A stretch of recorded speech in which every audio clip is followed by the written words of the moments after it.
the ultimate goal, what I'm getting at, is that this day and this 9-minute session is dedicated really to review and your questions from this past week. Okay? All right. So we don't actually just go through the entire timeline, but this go round, let's see here, I believe we have it. Yep. Okay, so this is what we went through this week. We have line of business, right? First things first, second and third. And actually we're 2 weeks in. Wow. No. Y'all, help me, Lord. We're not 2 weeks. It's just been a really full week. This is pretty exciting.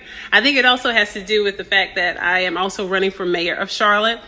So this week has just been full. We'll just call it that. All right. So we went over line of business, those things in general. And I think what I'm referring to is the sub outline I made for you all on yesterday when we were discussing the reality check list. That's what I was mistaking this for. All right. So first things first, second and third. At this point, hopefully you have decided, if you're following along with me, what you want to do. And hopefully what you want to do actually lines up with what you're good at or skilled at. And hopefully maybe the licensure is not too burdensome, or the required education or qualifications are not too burdensome, and you can actually move right into and enter your market. If not, maybe you figured out, hey, okay, I'm 18 or I'm 20 and I took 2 years off, I didn't want to go straight into college, or maybe you're transitioning for whatever reason and you're saying, okay, I do want to return to school, but now I have a clear focus as to what I want to do, and I'm not actually skilled at it, but I can become skilled at it, and I can get into school, and I can get into this apprenticeship program, and so therefore I am. So hopefully that's where you're at. And bravo, or brava for the ladies, and the binarily fluid. All right, let's see. So then back to them statutes. All right. So now that you have narrowed it down and you know what your line of business will be, you have read which statutes apply. And again, maybe this is something that is inherent or explicit to the academic program, which you will enter, which you're planning to enter, okay? And maybe it's not. Maybe you decided that you want to be a lawyer, and maybe right now you are a lab technician at a hospital, and you know that you will need to return to school in one capacity or the other. I know they have a lawyer readers program, but it still entails apprenticeship work with actual licensed legal professionals. So it entails that capacity of work, okay? There's no way that you get out of working when you have your own business. That is a misperception altogether, really, okay? Even when you get to the point where it is passive income, you still have to work your business. Please understand that. All right, let's see here. And then you need to reread the statutes.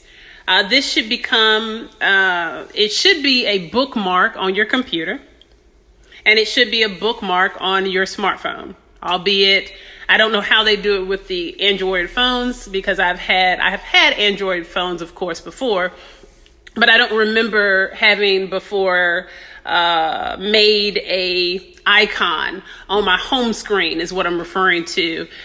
So it appears like an app, and basically all it is a link, a navigable link to whatever website I am seeking to get to or seeking to save. Okay. So the North Carolina General Statutes, for me, it is I have added it to my home screen. That's how serious it should be to you.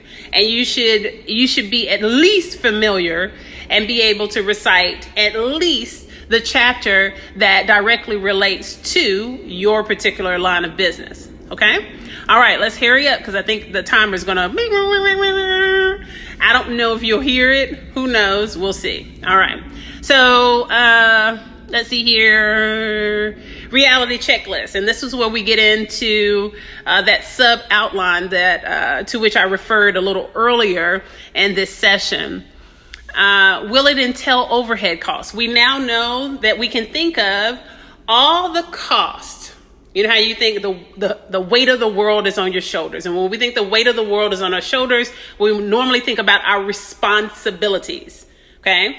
And you can think of them the same way as over your head. Weight of the world on your shoulders, overhead costs. So those are all of your responsibilities to fuel the operation of your business. All right?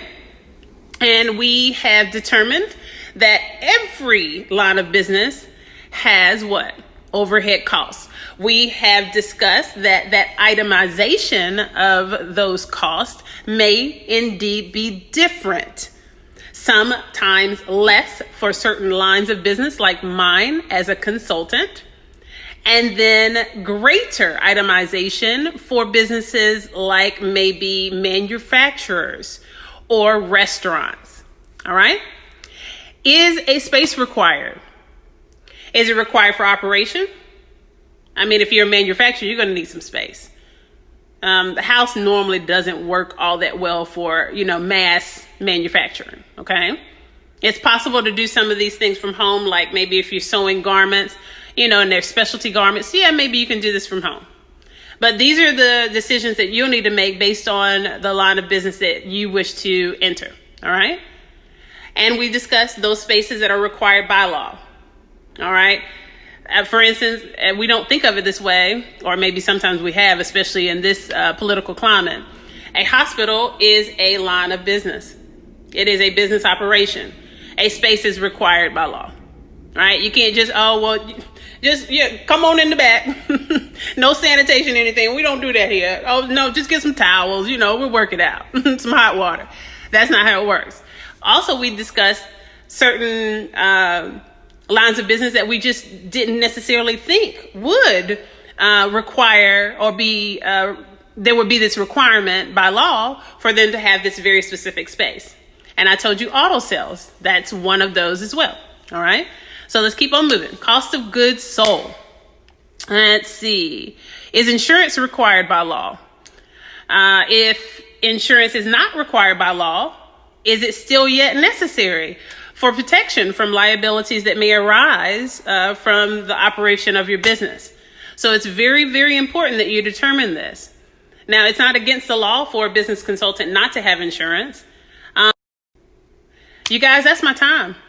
And I'm loving the timer. So this is the part, either it will be cut off or the first part of this video will be edited out. And I'm hoping that you have a wonderful, wonderful weekend. The outline is there for you. You can copy it and, transfer it to maybe a binder that you're keeping for the purposes of learning through this process. I hope you are, because I'm giving you my all, literally. And I'm hoping that this inspires a legacy of returning to the rigor of entrepreneurship and self-sufficiency. It's a small farmer's kind of concept from my agricultural academia, okay? I hope the absolute best for you. And in terms of scientific succession, may you be successful. I'll talk to you on Monday. Have a good one. Bye.